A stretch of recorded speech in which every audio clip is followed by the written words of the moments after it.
नमस्कार। मैं इस पॉडकास्ट सीरीज़ को एक बार फिर से आपके पास लेकर आ गई हूँ। इस पॉडकास्ट सीरीज़ का नाम है नन्हे फरिश्ते और अब तो आप जानते हैं कि ये जो पॉडकास्ट सीरीज़ है ये एक इनिशिएटिव है, एक पहल है जो की है WCD यानी कि women and child development department Haryana ने।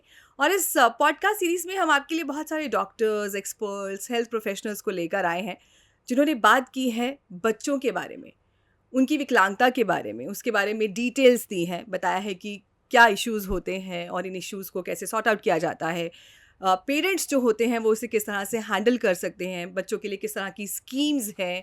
ये भी बताया गया है कि सबसे बड़ी बात, इसे कैसे प्रिवेंट किया जा सकता है, डिसेबिलिटी को होने से रोका जा सकता है।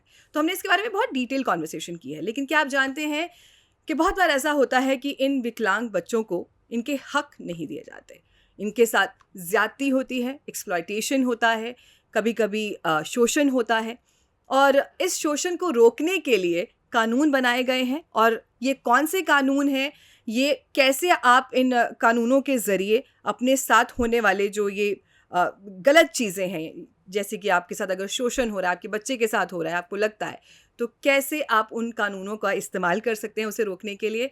और ये बताने के लिए आज हमारी इस पॉडकास्ट सीरीज़ में एक खास मेहमान आई हैं जिनका नाम है सीमा बाकर और ये है disability inclusion consultant with UNICEF. Seema ma'am, बहुत बहुत स्वागत है आपका। Thank you very much Smriti and thank you कि आपने मुझे women and child department Haryana के इस बहुत ही अच्छे इनिशिएटिव में बुलाया है। जी मैम। सो सबसे पहले तो क्योंकि हम आज बात कर रहे हैं विकलांग बच्चों के बारे में ही, तो कानून बनाया गया है। जब हम बात करते हैं कानून की खास तौर से, तो इसकी जो नींव है वो किस बिना पर रखी गई है? ये जो कानून है rights of persons with disabilities act 2016 ये बनाया गया था हिंदुस्तान की जो ऑब्लिगेशन थी जो संयुक्त राष्ट्र है उसमें बहुत सारी ट्रीटीज़ और कन्वेंशंस बनते रहते हैं जिसमें जो अलग अलग देश संयुक्त राष्ट्र का हिस्सा हैं, जैसे हिंदुस्तान भी उनमें से एक है।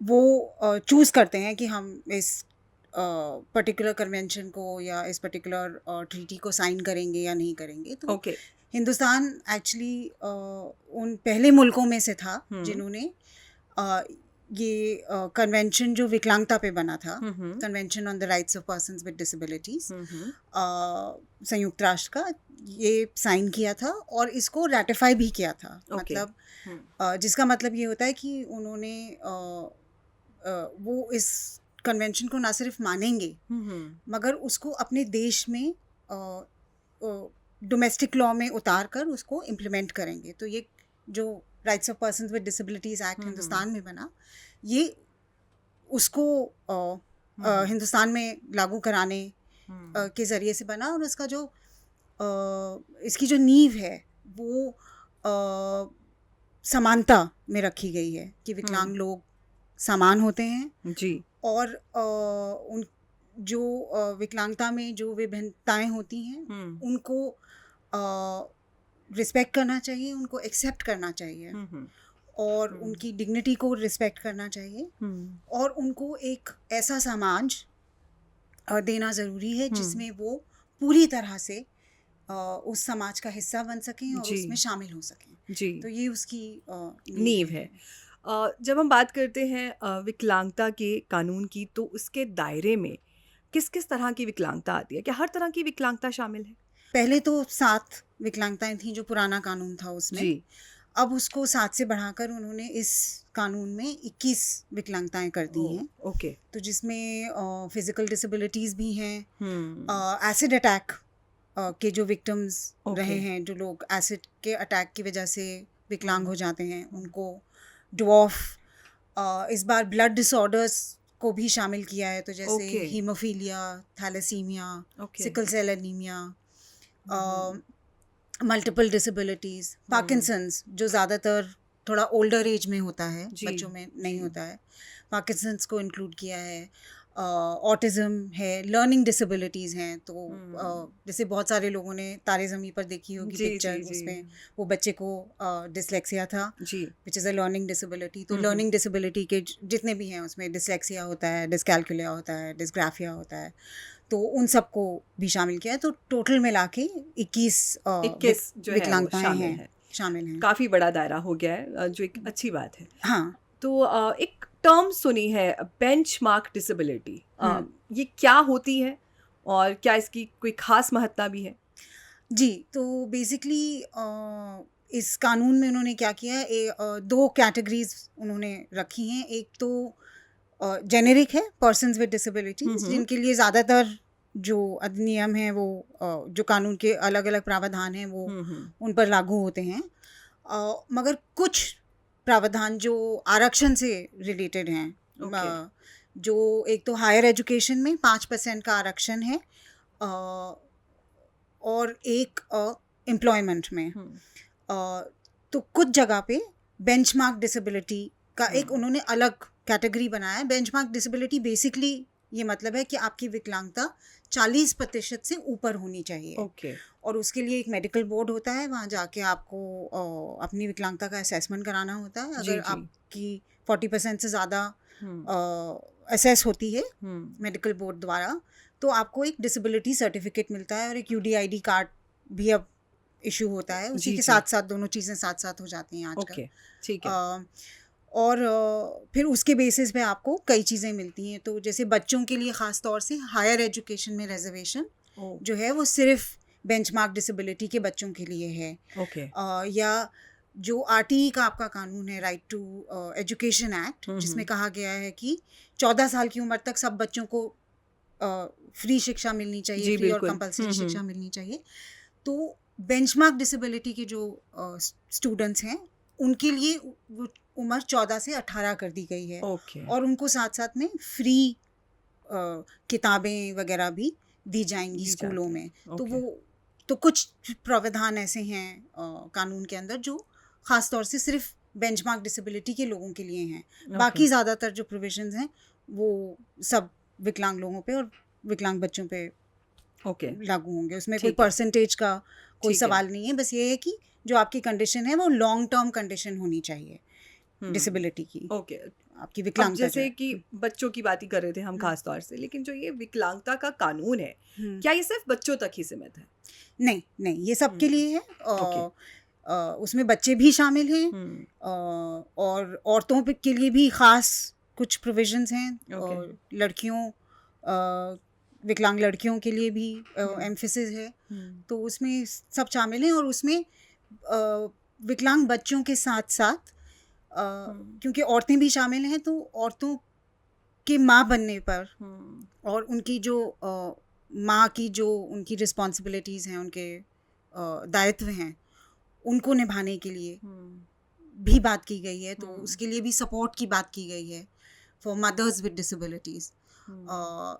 तो और उसमें ऐसा कोई कानून ने वो नहीं लगाया है कि वो सिर्फ हम उन माँओं को देंगे जिनके बच्चे भी विकलांग हैं। माँओं के लिए है, माँ और बच्चे, माँ और उसके बच्चे के लिए, चाहे वो बच्चा विकलांग हो या विकलांग ना हो, उससे कोई फ़र्क नहीं पड़ता। सपोर्ट जो है वो उस विकलांग माँ को जा रहा है, ताकि वो अपने बच्चे की देखभाल और बहुत बढ़िया पालन पोषण कर सकें।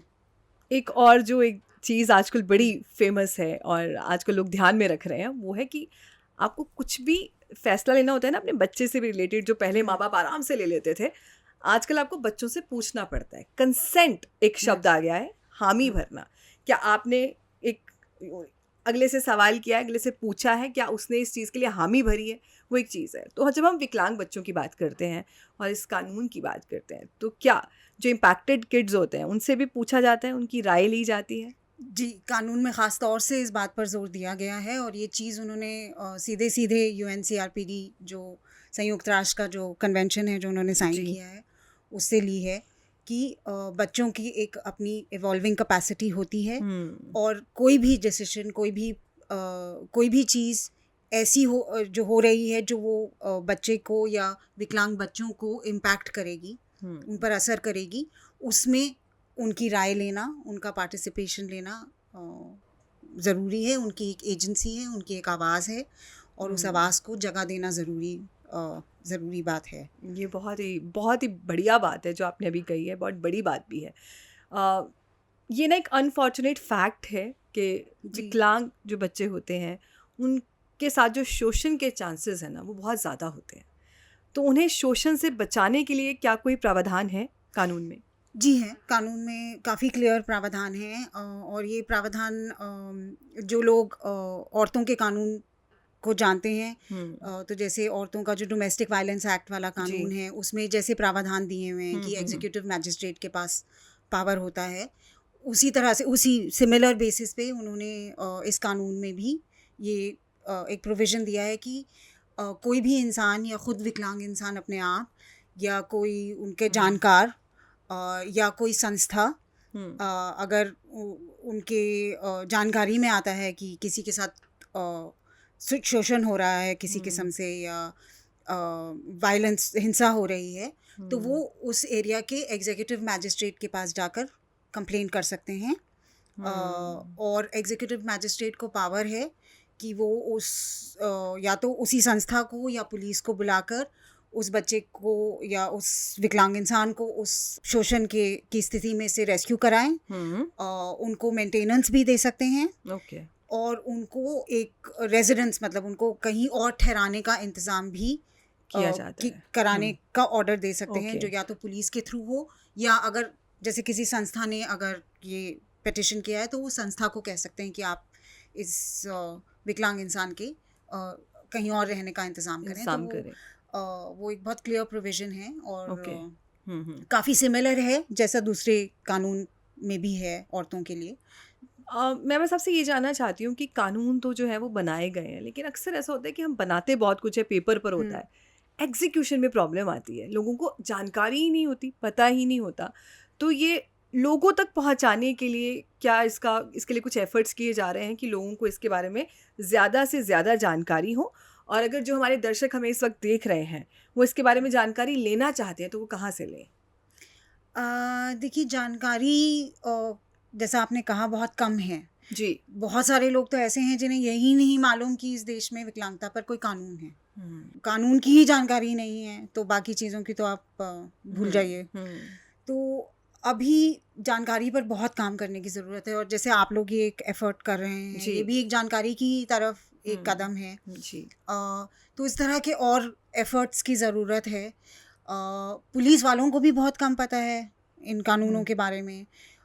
ख़ुद जो ये कानून है, इसमें फिर एक सेक्शन 92 है जिसमें स्पेसिफिकली ऑफेंसेस डिफाइन किए गए हैं, जिसमें पब्लिक में अगर आप एक किसी विकलांग इंसान को ह्यूमिलिएट करें, इस ख़ास तौर पे अगर आप एक औरत, विकलांग औरत है, उसको ह्यूमिलिएट करें या वायलेट करने की कोशिश करें, और ख़ास तौर से अगर आप ऐसे इंसान हैं जिसकी किसी भी तरह से कोई अथॉरिटी है एक विकलांग बच्चे पे या एक विकलांग औरत पे, और आप उस अथॉरिटी का उस पोजीशन का गलत इस्तेमाल कर अगर आप उनके साथ यौनिक शोषण करने की कोशिश करें, या आप उनको जैसे प्यास लग रही है, पानी पीना है, पानी नहीं पिलाएं। अगर जैसे बच्चा है, खुद से उठ के नहीं जा सकता, व्हीलचेयर है, आप उसकी व्हीलचेयर बिस्तर से उठा के दूसरी तरफ रख दें, तो अब वो बिस्तर पे कैद हो गया। अब उसको टॉयलेट जाना है, टॉयलेट नहीं जा सकता, आप उसको बोले कि अच्छा हाँ वेट करते। तो ये सब भी निगलेक्ट, ये सब अब उस प्रावधान के अंदर है, 92 के सेक्शन 92 के अंदर है कि अगर आप जिसको हम कहते हैं फ्लूइड एंड फूड, अगर आप से वंचित कर रहे हैं, या उसके जो कोई भी उसका जो एड एंड अप्लायंस है जो वो इस्तेमाल करता है, उससे आप उसको वंचित कर रहे हैं, या उससे आप उससे दूर रख रहे हैं, तो ये सब अब जो है एक पनिशेबल ऑफेंस है इस कानून के तहत, और उसमें 6 महीने से लेके 5 साल तक की सज़ा का प्रावधान है। एक आधा बार कुछ जगहों पे कोशिश हुई है इस सेक्शन का इस्तेमाल करके FIR लॉन्च करने में, मगर बहुत दिक्कतें आई हैं क्योंकि पुलिस वालों को खुद ही नहीं पता है कि ऐसा कोई प्रावधान इस कानून में है। और इसके लिए ये भी कहा गया है कानून में कि हर डिस्ट्रिक्ट में आपको एक सेशंस कोर्ट को एक स्पेशल कोर्ट बनाना है, जहाँ पे अगर ऐसा कोई केस रजिस्टर होता है या और कोई ऐसा डिसेबिलिटी से रिलेटेड सेशंस कोर्ट का में कोई केस आता है तो वो स्पेशल कोर्ट सुनेगी और उसके लिए स्पेशल प्रोसिक्यूटर्स भी अपॉइंट गए हैं जी किए जा सकते हैं ओके सरकार की तरफ से। देखिए बट वही है कहते हैं ना कि इम्प्लीमेंटेशन, बूंद बूंद करके ही जो है वो सागर भरता है, तो वही वाली बात हो जाती है यहाँ पर कि अगर हम छोटी छोटी कोशिशें करेंगे ना तो वहाँ पहुँच जाएंगे। तो ये एक छोटी सी कोशिश इस पॉडकास्ट के ज़रिए हम भी कर रहे हैं और हम उम्मीद करते हैं कि कामयाब होंगे इसमें। अच्छा, एक और चीज़ भी होती है, कई बार इन बच्चों को ना उनके माँ बाप से अलग कर दिया जाता है, ज़रूरत पड़ जाती है या कैसे भी, तो क्या उसके लिए भी कोई प्रावधान है? हाँ, इसमें बहुत स्पेसिफिक प्रावधान है कि वैसे कोशिश करनी चाहिए कि बच्चे को माँ बाप से अलग ना किया जाए। अगर ऐसी कोई बहुत ही स्थिति होती है कि ये लगे कि ये माँ बाप इस बच्चे को नहीं देख सकते, तब पहली कोशिश ये करनी चाहिए कि अगर माँ बाप नहीं देख सकते हैं तो परिवार में अगर कोई और देख सकता है तो फिर वो बच्चे को परिवार के किसी और सदस्य के हवाले किया जाए।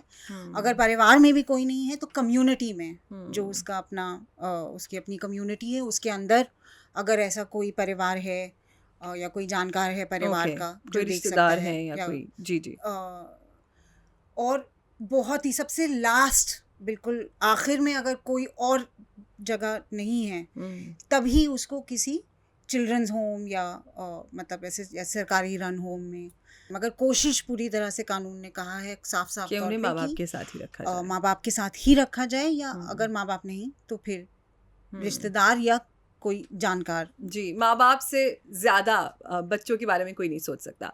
सो इसी के बारे में बात कर लेते हैं कि कई बार माँ बाप ही नहीं समझ पाते कि उनके बच्चे के साथ कुछ तो अलग हो रहा है और इस वजह से डिले हो जाता है। तो अर्ली इंटरवेंशन की बात करते हैं, वक्त रहते पहचानना, डिटेक्ट करना और फिर आगे के स्टेप्स लेना। इसका क्या रोल है बच्चों की बेहतरी के लिए? देखिए, विकलांगता अलग अलग विकलांगताएं होती हैं और अलग अलग टाइम पे ज़िंदगी में आ सकती हैं जी, मगर बच्चों के साथ ज़्यादातर जो जैसे जिसको हम इंटेलेक्चुअल डिसेबिलिटी कहते हैं या ऑटिज़म या तो ऐसी कई सारी जो विकलांगताएं हैं वो अर्ली स्टेज में डिटेक्ट हो जाती हैं। मतलब पहले 1-2 साल के अंदर आपको समझ में आ जाता है कि कुछ गड़बड़ है। सबसे ज़्यादा जो मुश्किल आती है, दिक्कत आती है जिसकी वजह से वक्त ख़राब होता है वो फैमिली का खुद का, क्योंकि उस उम्र में बच्चा तो बहुत ही छोटा होता है तो बच्चा अपने आप से तो नहीं कह सकता जी। तो माँ बाप का डिनायल, ना एक्सेप्ट करना कि सोचना कि नहीं हमारा बच्चा बिल्कुल ठीक है, ठीक हो जाएगा, कुछ नहीं, थोड़े दिन बाद चलने लगेगा, थोड़े दिन बाद बोलने लगेगा, क्या हुआ, पड़ोसी का बच्चा भी तो 4 दिन 4 महीने बाद बोला था। तो वो अपने दिल को बहलाते चले जाते हैं जी कि नहीं ऐसा नहीं।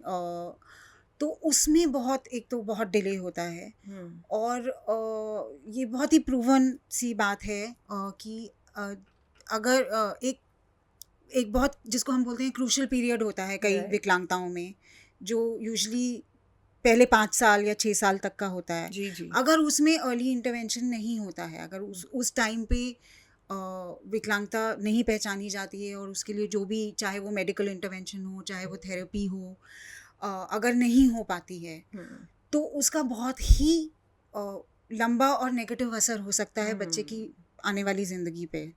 तो अब जैसे जो लोग सुन नहीं सकते, अगर उनको लैंग्वेज का इनपुट नहीं मिलता है जी, उसमें यूजुअली साइन लैंग्वेज आती है अगर आप सुन नहीं सकते हैं तो फिर वो ज़िंदगी भर के लिए उनका कम्युनिकेशन का जो स्किल होता है उसको इम्पैक्ट करती है। क्योंकि अगर किसी ने ज़बान ही नहीं सुनी है, ज़बान ही नहीं सीखी है तो वो बोलेगा कैसे?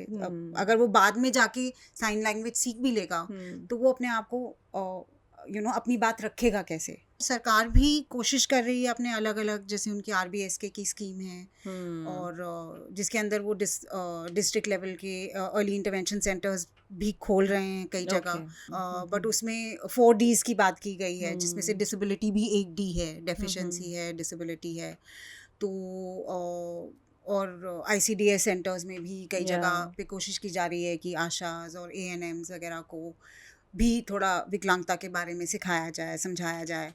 ताकि ये अर्ली डिटेक्शन का प्रोसेस इसको स्ट्रेंथन किया जा सके। जी। इसको मिस कर देने से आप बहुत सारी अपॉर्चुनिटीज़ खो जाती हैं। चैलेंजेस भी आते हैं इसमें कोई? बहुत चैलेंजेस हैं, क्योंकि एक तो रिसोर्सेज के ही चैलेंजेस हैं, देश इतना बड़ा है और पॉपुलेशन इतनी है, इतने ट्रेंड प्रोफेशनल्स नहीं हैं, जी। क्योंकि अर्ली इंटरवेंशन भी ठीक है, आप थोड़ा बहुत जैसे आप आशा या किसी को आप ट्रेन कर सकते हैं कि वो पकड़ सके कि हाँ शायद इस बच्चे में कुछ गड़बड़ है, बट वो ट्रेंड अर्ली इंटरवेंशनिस्ट खुद नहीं है। फिर आपको एक अर्ली इंटरवेंशनिस्ट चाहिए जो उस बच्चे के साथ बैठे, उसका असेसमेंट करे, प्रॉपर उसकी डायग्नोसिस हो, थेरेपी प्लान हो। तो वो प्रोफेशनल्स भी बहुत कम हैं इन टर्म्स ऑफ नंबर्स। जो अगर कोऑर्डिनेटेड एफर्ट हो तो हो सकता है बेटर हो, कि अगर एक सेंटर में लेट्स से ICDS में कोई चीज़ अवेलेबल है जो RBS के सेंटर में नहीं है, मगर अगर RBS के वालों को मालूम ही नहीं है कि ICDS सेंटर में है, या ICDS वालों को मालूम नहीं है कि ये चीज़ हमारे पास नहीं है बट वहाँ पे है, तो आप फैमिली को इधर से उधर भेज सकते हैं कि भाई अच्छा हमारे पास ये चीज़ नहीं है। तो वो उस किस्म के inter governmental inter agency coordination की भी ज़रूरत है इस देश में, क्योंकि ऑब्वियसली रिसोर्सेज बटे हुए हैं, सर्विसेज बटी हुई हैं। राइट। एक बहुत बड़ा जो कंसर्न होता है ना पेरेंट्स का, यही होता है कि बच्चा स्कूलिंग कैसे करेगा, स्कूल कैसे जाएगा, और आम भाषा में हम मेन स्ट्रीम स्कूल को कहते हैं नॉर्मल स्कूल कैसे जाएगा, कि क्या इसे किसी स्पेशल स्कूल में जो है हमें एडमिट करवाना पड़ेगा। Education is one of the most important factor for every kid. तो स्कूलिंग के लिए इन बच्चों की किस तरह के प्रावधान हैं, किस तरह के कानून हैं, ये जानना चाहती हूँ मैं आपसे। देखिए, एक तो इस कानून में बहुत क्लियरली कहा गया है, जिस चीज़ पे सबसे ज़्यादा उन्होंने जोर दिया है, स्पेशल स्कूल्स का भी जिक्र है, मगर जोर जो दिया गया है वो जैसे कि आपने कहा नॉर्मल स्कूल जिसे लोग कहते हैं, मेन स्ट्रीम स्कूल, उनको इंक्लूसिव बनाने पर है। बहुत सारी चीज़ें हैं, ट्रांसपोर्ट से लेके मतलब जो जिस तरह बच्चा स्कूल आए और जाए वो एक्सेसिबल होने से लेके स्कूल एक्सेसिबल होना चाहिए।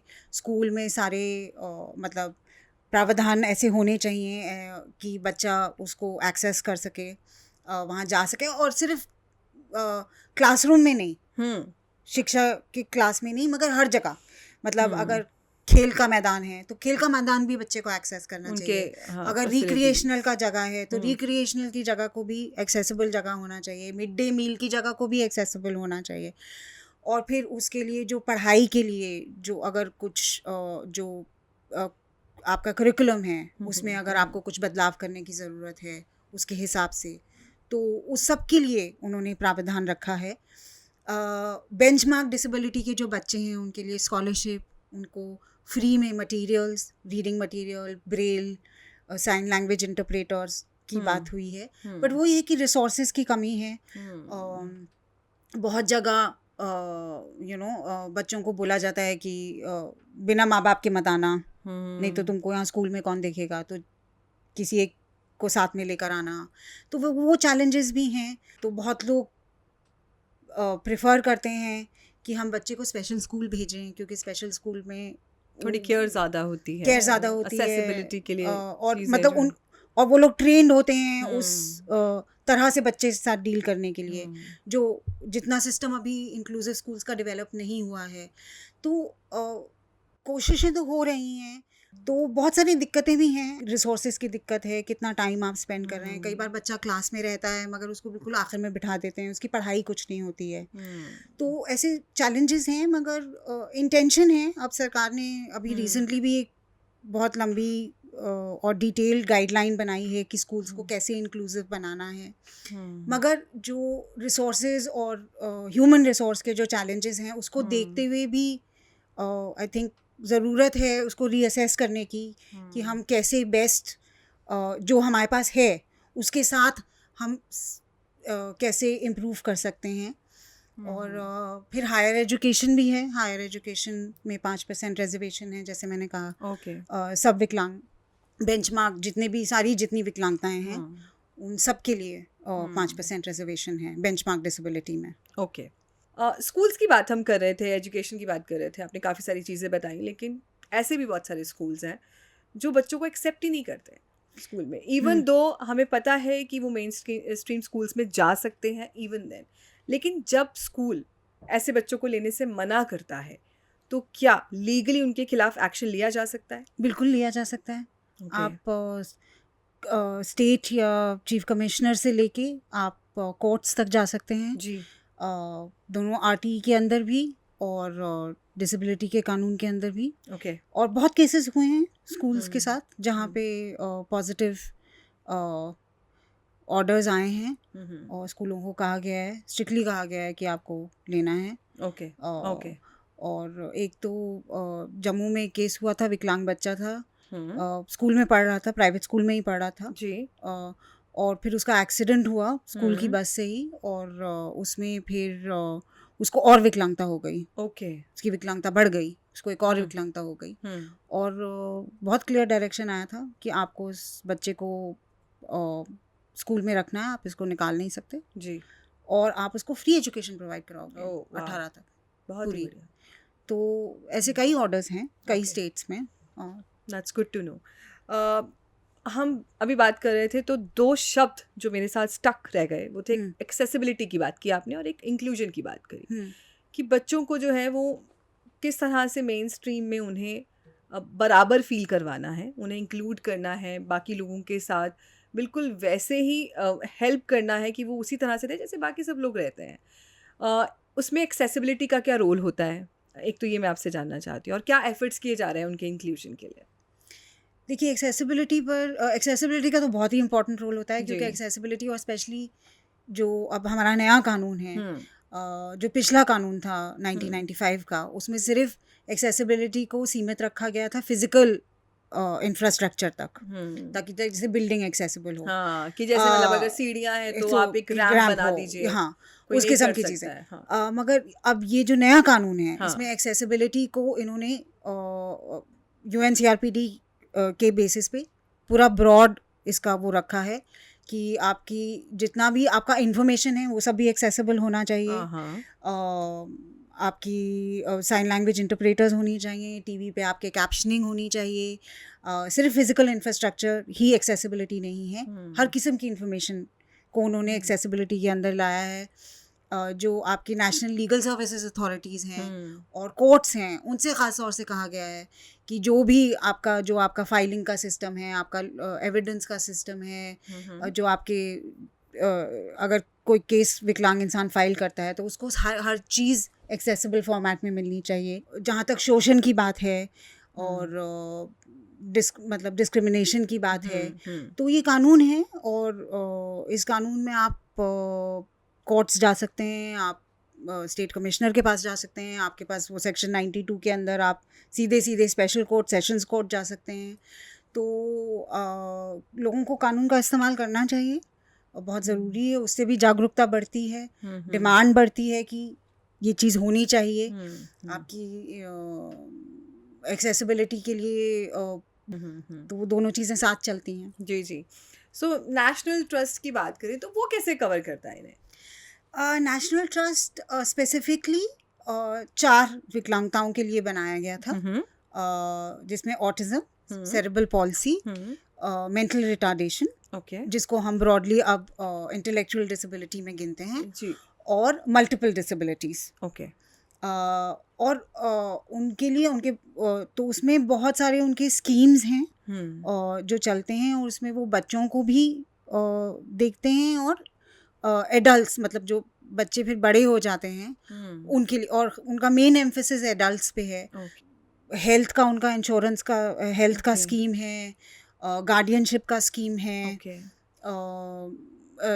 रिस्पाइट देने का स्कीम है। तो जो केयरर है, अगर वो आप जैसे माँ केयरर है, वो कुछ घंटों के लिए बाहर जाना चाहती है, तो रिस्पाइट केयर सेंटर्स की बात की गई है कि आप वहाँ पे छोड़ दें बच्चे को या अपने डिसेबल्ड वार्ड को, और आपको अगर कुछ काम है 1 दिन के लिए, 2 दिन के लिए, कुछ घंटों के लिए, तो ऐसे कई सारे उनके स्कीम्स हैं। ये वो मार्केट का स्कीम है ताकि इंडिपेंडेंट भी हो सके। हाँ। Last but not the least, क्योंकि आप यूनिसेफ के साथ बहुत ही क्लोजली जुड़ी हुई हैं, तो यूनिसेफ का क्या रोल है अगर हम बात करते हैं फॉर चिल्ड्रन विद डिसेबिलिटी?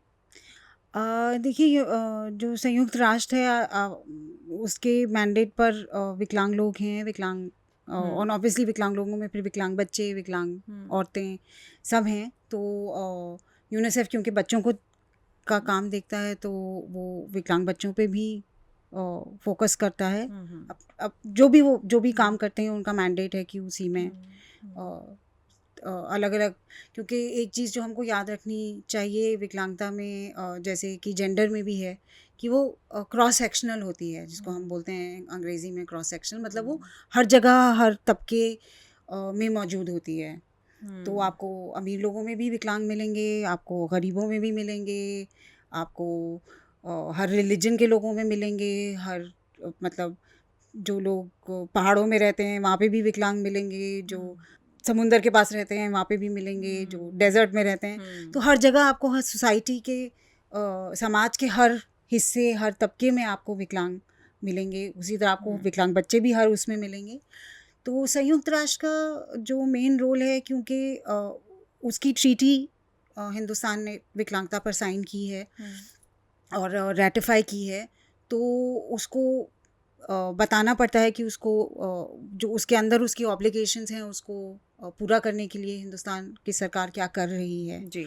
और यूएन जो संयुक्त राष्ट्र है वो जहाँ जहाँ जिन जिन देशों में मौजूद है वो वहाँ पे सरकारों की के साथ मिल के काम करता है, उनकी मदद करता है, ताकि वो जो उनकी ऑब्लिगेशंस हैं संयुक्त राष्ट्र के अंदर उनको वो पूरा करने की तरफ कोशिश जी करें, उनको बेहतर करें। तो वो एक आपके साथ आज बहुत सारी बातें की ना, तो मुझे एक चीज़ जो समझ में आई हुई है कि अक्सर हमारे पेरेंट्स हमसे कहते हैं ना, जब भी कोई बात करो, कि तुम लोगों के ज़माने में तो तुम्हें इतनी हेल्प मिल रही है, हमारे ज़माने में हमें मदद ही नहीं मिलती थी, इसीलिए हम ये नहीं कर पाए, इसीलिए हम वो नहीं कर पाए। तो इसी तरह से जब किसी विकलांग बच्चे को आप एक मदद देते हैं, एक फैसिलिटी देते हैं, एक्सेस देते हैं जिसकी उसे रिक्वायरमेंट है, तो वो क्या कर सकता है, वो कहाँ पहुँच सकता है, उसके अंदर क्या खासियत है, एबिलिटी है, ये तभी पता चलती है। और ये मुझे लगता है कि ना ही सिर्फ एक सरकार की ज़िम्मेदारी है, ये हम सब की एज अ समाज भी एक ज़िम्मेदारी है कि हम उन्हें इंक्लूसिव फ़ील करवाएं, उन्हें कहें कि आप बिल्कुल हमारे बराबर हैं। अगर एक छोटी सी कमी है तो उस कमी को पूरा करने के लिए हम हैं। तो एक इंसानी तौर पर भी ये हमारी बहुत बड़ी ज़िम्मेदारी बनती है, रिस्पॉन्सिबिलिटी बनती है। और आज आपने उसका जो एक लीगल एस्पेक्ट हमें दिया है कि अगर आपके साथ किसी तरह का भी शोषण हो रहा है, आपके बच्चे के साथ, आपके किसी रिश्तेदार के साथ जो विकलांग है ख़ास तौर से, तो आप इसके बारे में किस तरह से अपने हक़ को इस्तेमाल कर सकते हैं। कानून ने आपको ये हक़ दिए हैं, राइट्स दिए हैं, उनके बारे में जानना बहुत ज़रूरी है। हो सकता है कि आपको नहीं पता चले, लेकिन आज हमने इस पॉडकास्ट सेशन के ज़रिए जो हमने सीमा बाकर जी के साथ आज किया है, यही हमने कोशिश की है कि आप तक इसे पहुंचाया जा सके। तो अपने दर्शकों से मैं यही कहना चाहती हूँ कि आप इस पॉडकास्ट सीरीज़ को जो है वो एंजॉय करते रहिए। ये एक इनिशिएटिव है जो लिया है जी women and child development department Haryana ने ख़ास तौर से, और इस सीरीज़ में बहुत सारे और भी आगे एक्सपर्ट्स आते रहेंगे और ये इसी तरह से चलती रहेगी। आज के लिए बस इतना ही।